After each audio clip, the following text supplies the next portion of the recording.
继续要来看的是台南的观光工厂抢攻到5倍券的商机，推出着加码优惠，再加上台南市政府所推动的台南购物节的活动，所以你喺台南的观光工厂消费，会当有2倍抽奖的机会。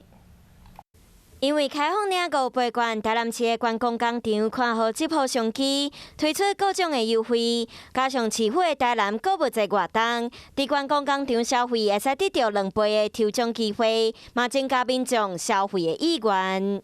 配合我们台南市的购物节，那在年底的时候，那也会推出相关的一些优惠还有一些